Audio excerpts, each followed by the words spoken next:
Hey everyone, it's Susan Pierce Thompson and welcome to the weekly vlog. So one of the things that I appreciate most about my role here at Brightline Eating and the life that I get to live now doing this Brightline Eating thing is that I occasionally get to meet some extraordinary people. And I was in Dallas 2 months ago and I met this guy named Scott Harrison. And meeting Scott Harrison changed my life. First of all, Scott Harrison has a story that's really similar to mine in a lot of ways, which you'll see because I'm going to show you a video here of Scott Harrison in a second. And yeah, I'm sure you'll pick up on the parallels. But what Scott Harrison has gone on to do with his life has just touched me at a really deep level. And I was sitting in a room full of amazing people watching this video that he'd put together, and I just wept openly. And I looked around and everybody around me was weeping. And the video moved me so much that for this week's vlog, I wanted to show it to you. So tune in. My name is Scott Harrison. Just listen. This is my wife, my son, and my one on the way. I lead an organization called Charity Water, and our mission is to bring clean water to everyone on the planet. I live in New York City now, but I didn't always. I grew up in suburbia, and this was my house. My dad was a businessman, and my mom was a writer. They loved each other, and they loved me. We were a happy family, until we weren't. When I was 4 years old, my mom collapsed on the bedroom floor. We'd just moved into a new house, and our house had a carbon monoxide gas leak, but none of us knew it until then. She didn't die that day, but her immune system did. She became allergic to everything. Perfume, the ink from books, radio waves. She wore strange masks all the time and was often connected to oxygen. The toxic gas destroyed her immune system and, in a way, my childhood too. After the poisoning, our roles reversed, and I began to take care of her. As the only child, I had to be a good one. I learned to cook, do laundry, and take care of the house. I was a good Christian kid who played piano in church and wanted to be a doctor when I grew up to help sick people like her. Until I turned 18.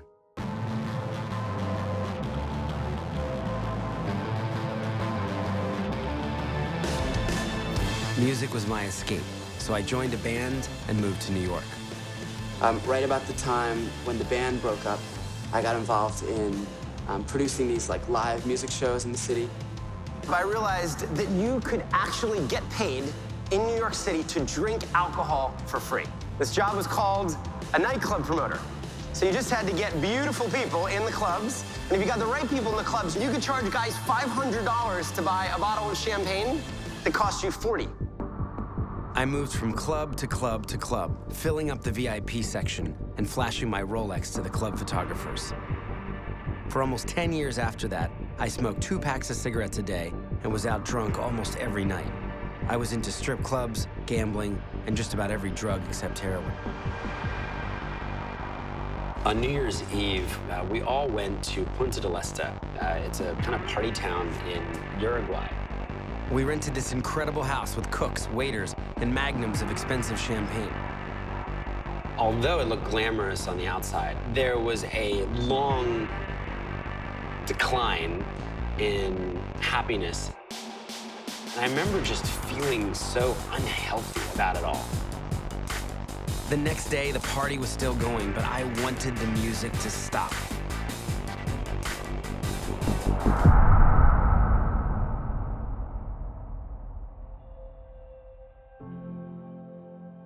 I realized I was spiritually bankrupt, I was emotionally bankrupt, I was certainly morally bankrupt. I tried to find my way back to a very lost faith. I wanted things to be different. I left nightlife, sold almost everything I owned, and decided to take 1 year off to try serving others instead of myself. I'm applying, I'm filling out these long applications for these very credible humanitarian organizations that have long histories. I put in the applications and then I wait. And I guess I should not have been surprised, but I am denied by all of these organizations. They won't even let me volunteer because of my past. So they're like, what do you do again? We're serious people. Thankfully, one organization says, if you pay us $500 a month, you can volunteer with us. So I said, here are my credit card details. Where are you guys going? They were an amazing team of doctors and surgeons who traveled the world on a hospital ship. They specialized in removing facial tumors, and they were going to Liberia, one of the poorest countries in the world, and a country I'd never even heard of. I say, I'm gonna sign up and be your volunteer photojournalist. I'd always taken pretty good pictures and photos and loved telling stories. Everything in my life changed. I decided in one fell swoop to kind of never smoke again, to never touch drugs again, to never gamble again, to swear off pornography and strip clubs, and just, I needed to walk so far in the other direction. And I walked up this gangway, and this became my new home. Nothing could have prepared me for what I was about to see. Hi, my name is Scott. I think we may be able to help you. I met a man named Harris. He was suffocating to death with a benign tumor. I got to see Harris's transformation because of an amazing surgeon named Dr. Gary Parker. So we've got to get your blood nice and strong for an operation, huh? Dr. Gary had moved his entire family on the ship to volunteer for a short time. That was 29 years ago. He'd just never left. I'd never met anyone with that kind of dedication before. Very happy we can schedule, and you'll spend Christmas here. First good Christmas in 13 years.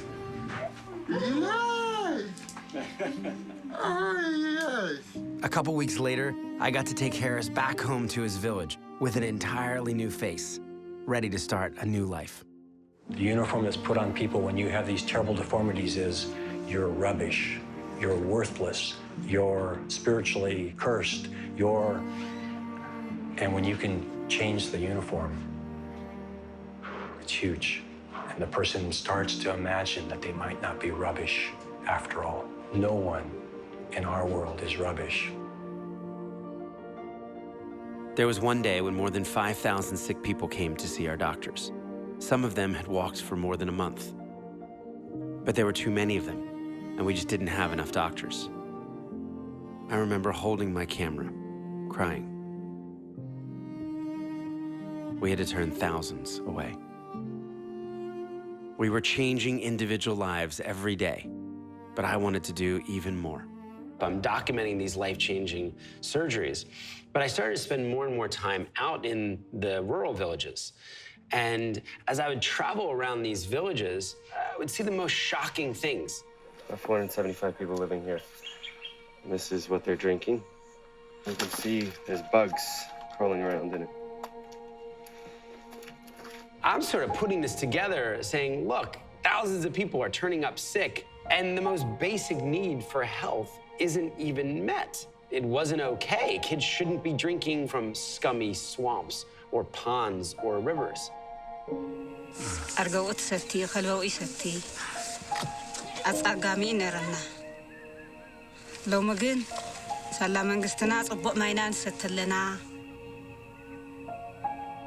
He came here to fetch water, and a crocodile fell into the river. and a crocodile snatched him. Disappeared. Not even our body was not even found.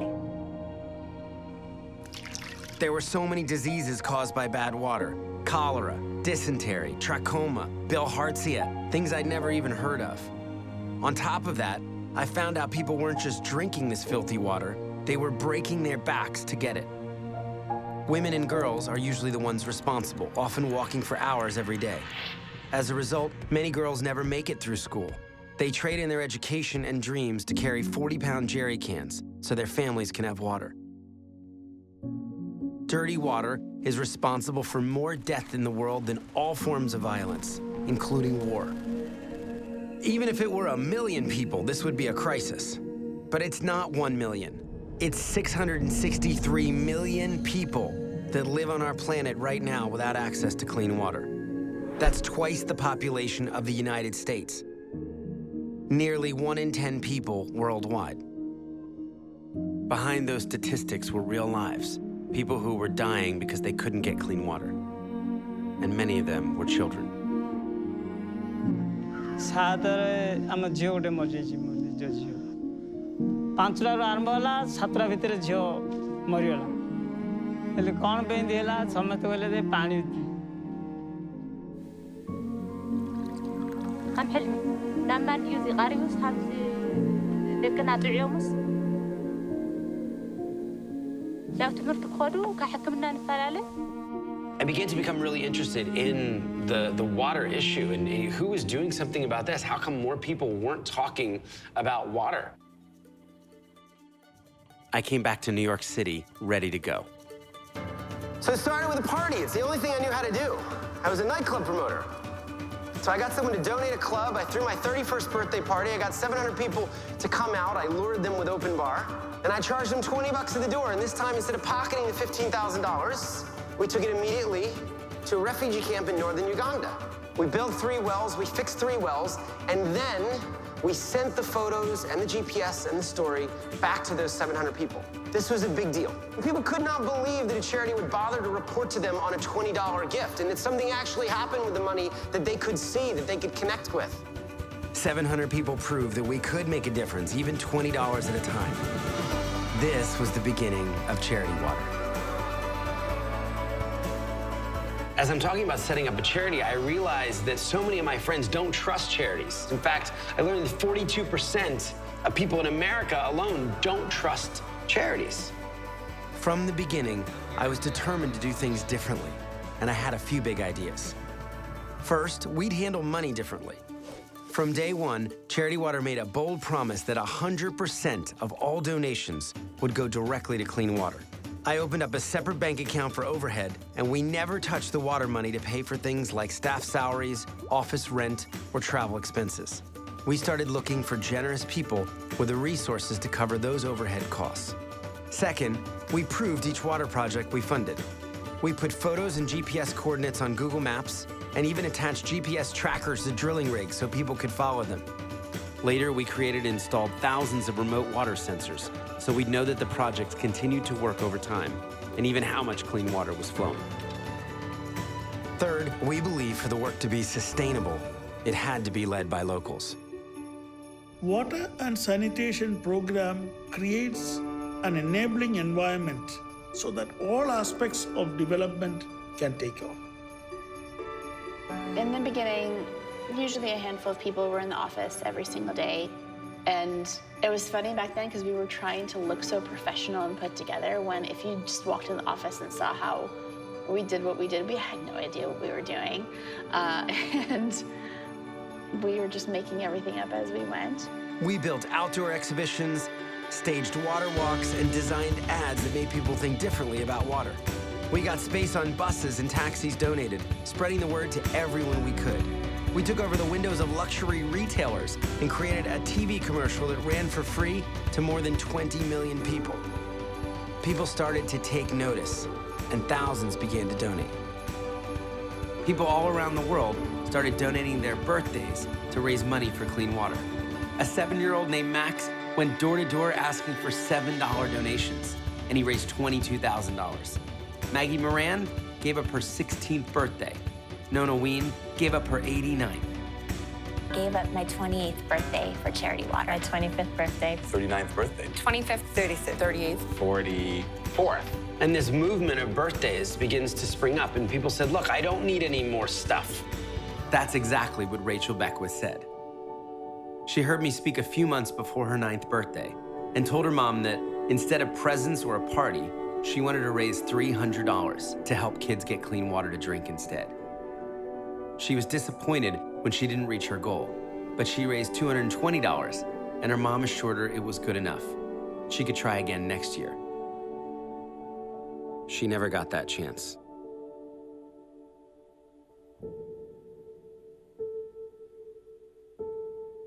A few weeks later, Rachel lost her life in a car accident. Well, just at 9 years old, Rachel Beckwith already had a legacy. Hers was charity water. NBC's Lee Cowan explains how even now, Rachel Beckwith continues to make a difference. Hundreds of strangers started to give $9 in her honor. Then it became thousands. Within weeks, Rachel's fundraising campaign had raised over $1.2 million for clean water. The heart of this 9-year-old girl inspired 32,000 people to give. But it didn't stop there. 80,000 people pledged their birthdays like Rachel. Some people said, I can't wait until my birthday. I just need to fundraise now. I need to do something about this now. Guys shaved their beards. Complete strangers started climbing mountains to raise money for clean water, walking and biking across countries, sailing across oceans. I've been giving up Christmas gifts for 5 years. I've raised just above $32,000. I did 12 lemonade stands for charity water. I raised $10,000 for clean water. Rachel reminded us that charity water wasn't just our story. And she's now been joined by over 1 million people, helping us fund over 20,000 water projects that will bring clean water to 6.3 million people.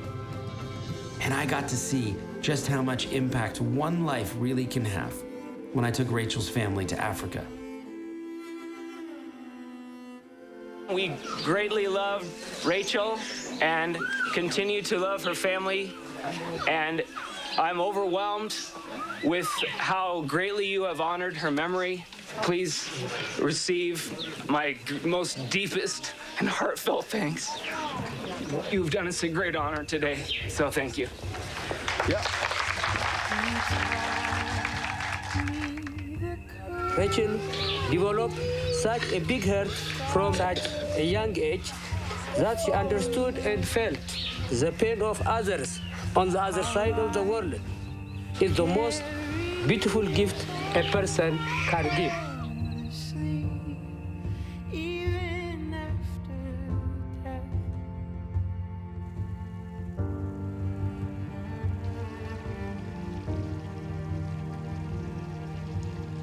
Lives all around the world were being changed.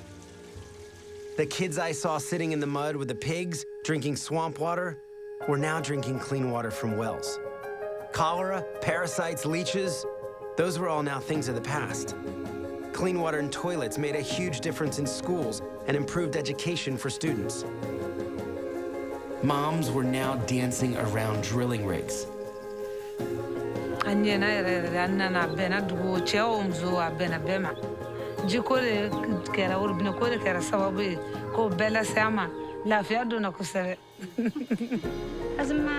ما يقربنا ساعات جزانا نفسر لنا ساعات جزانا نلمس لنا ساعات دقنا نحصل لنا ساعات خدانا مصريتهم نحلم لنا ما يقربنا.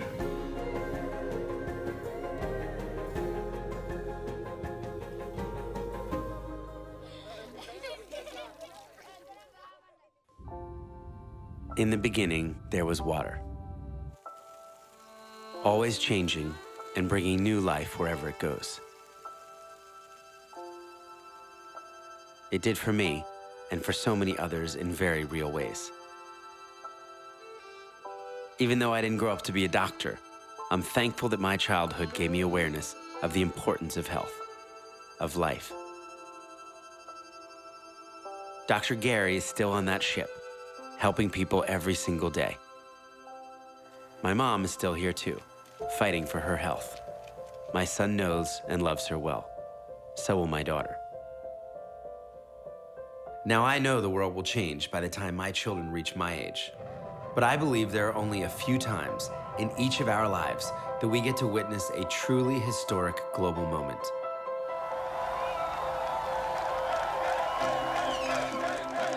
And giving clean water to the entire planet will be one of those moments. I invite you to be a part of this.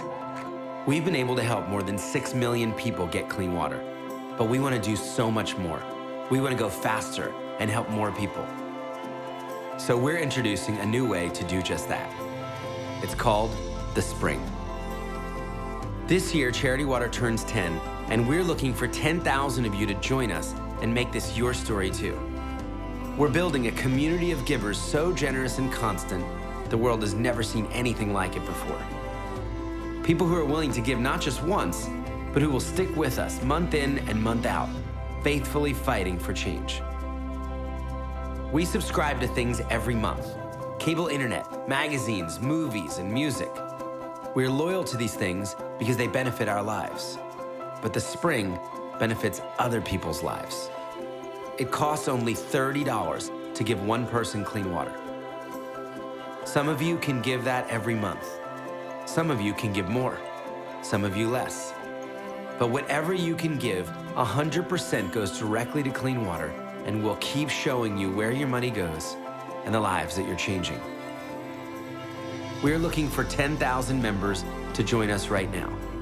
And when we get there, we'll grow to 100,000, and then 1 million, until the day we can finally say that no one on earth will die from dirty water.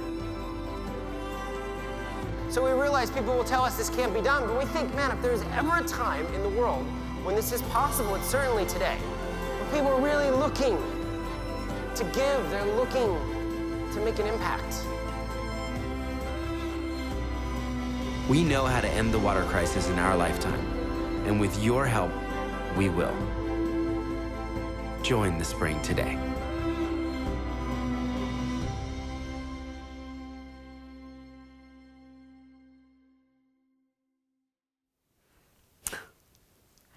Right? So, yeah, every morning I take a hot shower. I'm guessing that you enjoy your hot showers too. And I was thinking, what if that shower was cold? What if it wasn't a cold shower in my house? What if it was a spigot outside? What if there was no spigot outside? What if it was a swampy pond? And what if it wasn't just a swampy pond, but it was a swampy pond 3 miles away, and my daughters and I had to go fetch the water every day for our family?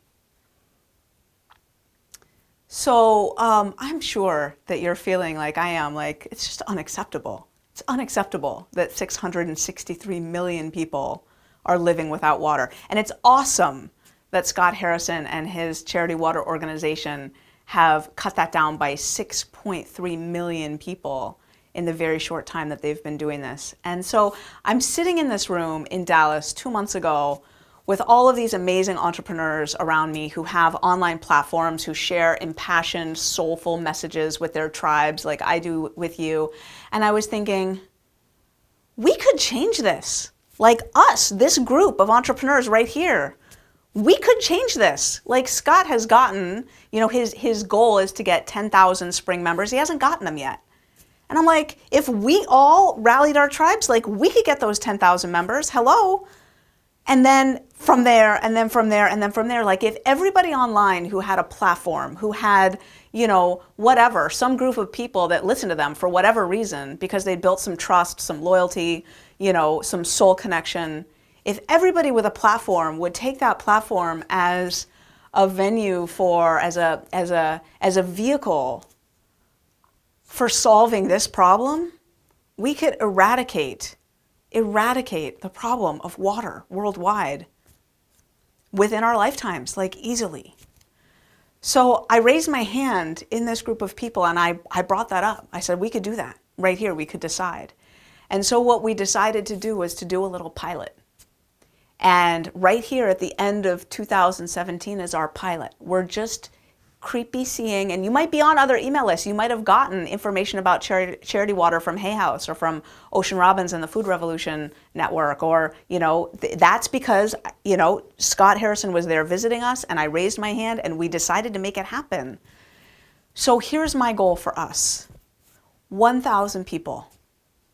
1,000 of us in Brightline Eating joining the spring by the end of this year, by December 31st, 2017, 1,000 people. Now I want to put that in context. A month ago, I know I already came to you. I came to you for help with Lyndon and her need for an alternative limb, for fingers for her left hand. Oh, I'm using the wrong hand, her left hand. And here's what happened after I made that entreaty for Lyndon. Within 2.5 days, we raised the $50,000 that she needed. Within 2.5 days. I asked for 500 people to step up, And 668 people stepped up within 2.5 days and raised the $50,000 that fast.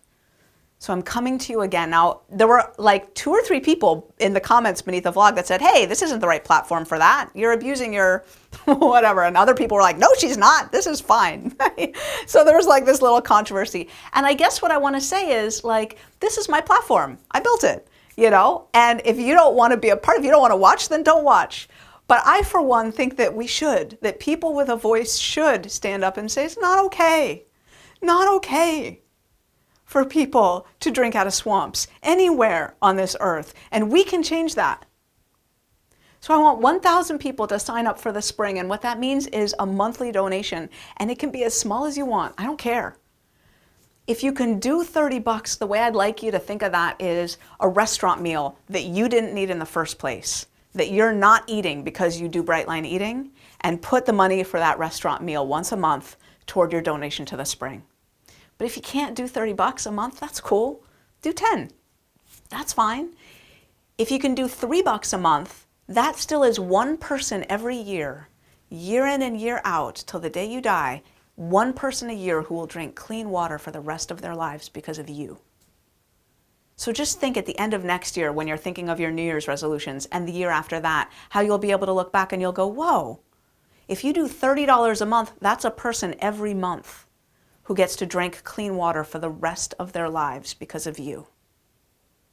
So I want to assure you that David and I are members of the Spring, that I have invited everybody on my team to become members of the Spring, that I will let you know how it goes. I will give you a report. And I also want to invite you, just like we did for Lyndon, because I'm one of Lyndon's best friends. I watched that card that we did for her. I don't know if you remember a month ago, I asked people to click a second time, like click once to donate and then click a second time to sign her card. And she got hundreds upon hundreds upon hundreds of people pouring out their love and their affection for her. And I want to do the same thing for Scott. Because I met this guy and he's on planes everywhere. He's got now that baby that you saw in his wife's belly, she's born. He's got a little boy and a little girl. And he's on planes, burning himself to a nub, traveling around the world, giving this message. And I would love for us to sign a card for him and say, Scott, you rock. Because I want to tell you, like, I looked in this guy's eyes. We talked at length. Scott and I bonded. And I just, honestly, there's people out there with that much integrity. Ocean Robbins is one of them. Just people that, my husband is another one. People whose integrity just floors me.